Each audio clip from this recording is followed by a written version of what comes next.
Pour la vaccination Covid, si elle a lieu et si on a le droit, on devra faire une formation? Bon, enfin, comme tout le monde, c'est une injection, hein.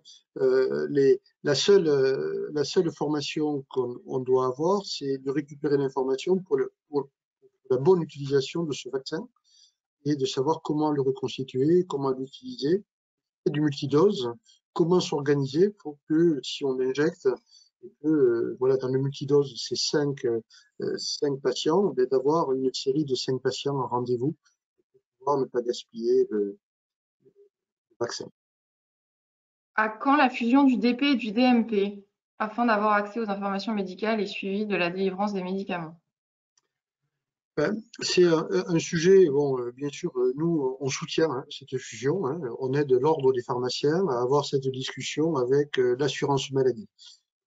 Bien sûr, l'assurance maladie dit clairement qu'elle, elle a le remboursement des médicaments. Et nous, on leur dit que dans le DP, on va enregistrer la médication officinale. Il y avait une information qu'elle n'a pas, puisque ces médicaments n'ont pas été pris en charge par l'assurance maladie. Et également, l'assurance maladie dit, oui, mais les médicaments qui sont délivrés à l'hôpital et qui ne sont pas délivrés par le pharmacien d'officine, nous avons, nous, l'information que le DP n'a pas. Bon, d'accord. Bon, une fois qu'on a dit ça, c'est bien. Comment on match les informations pour qu'elles soient le plus complètes possible, qu'elles ne se chevauchent pas, parce que c'est parfaitement utile, bien sûr, d'avoir cette information à la fois pour les médecins, à la fois pour les autres professionnels de santé, comme les pharmaciens qui interviennent en se partageant le même patient quand il part en vacances, et d'avoir tout son historique, voilà, parce que autant son traitement chronique, c'est important, autant également si le patient, ça fait 3 fois en 15 jours, qui prend un sirop antitussif conseillé par les pharmaciens, eh bien, ça veut dire qu'il y a un problème. On ne pourra pas continuer à lui conseiller un 4e sirop si ça n'a pas été efficace, et donc il va falloir avoir une autre stratégie avec ce patient. Donc tout ça est complémentaire, donc on aide le Conseil de l'ordre à trouver un accord avec l'assurance maladie pour que les deux outils puissent être compatibles et complémentaires. On y est très très très très favorable. Juste, je fais une parenthèse puisque cette question. On veut faire de la médication officinale une stratégie de parcours de soins. Quelqu'un rentre dans votre officine, vous demande un conseil, parce qu'il tousse, il a telle et telle pathologie, vous pouvez le prendre en charge, c'est un parcours de soins. Ce n'est pas, comme certains voulaient le faire, un parcours de consommation.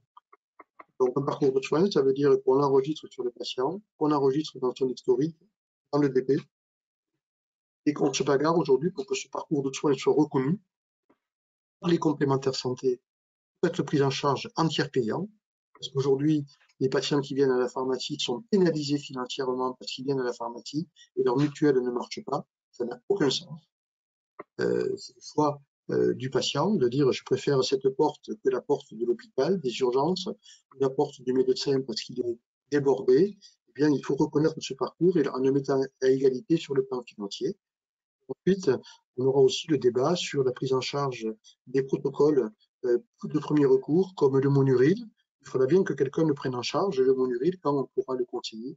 Le cadre de protocole est beaucoup plus large qu'aujourd'hui, puisqu'il est limité aux maisons de santé pluriprofessionnelles et encore celles qui ont signé le protocole. Tout ça fait partie d'une stratégie que l'on met en place à l'USPO depuis 10 ans. On va finir par gagner parce que ça y est, tout le monde a compris que c'était comme ça que l'on réduirait l'encombrement des soins non programmés et l'encombrement des urgences avec une participation des pharmaciens au premier. Est-ce que je pourrais continuer à délivrer des masques après le 31 janvier? Est-ce que je peux encore en commander pour en délivrer après le 31 janvier aux patients Covid, etc. Je pense que ça va être prolongé. Je pense que voilà, il n'y a aucune raison que ce ne soit pas prolongé. Même si l'état d'urgence va être limité, il peut être prolongé déjà l'état d'urgence dans un premier temps. Puis je pense pas que la maladie s'arrête au 31 janvier. Donc je pense qu'il y aura encore des masques à dispenser après le 31 janvier. Oui, pour conforter ce que vient de dire Pierre, hein, on on était un petit peu dubitatif quand on regardait des pays asiatiques qui portaient les masques. En disant, mais comment ils ont peur de tout, etc. Je pense que malheureusement, on va être plutôt maintenant dans une stratégie de prévention et le masque fera partie des stratégies de prévention que l'on utilisera beaucoup plus facilement qu'auparavant, y compris en Europe.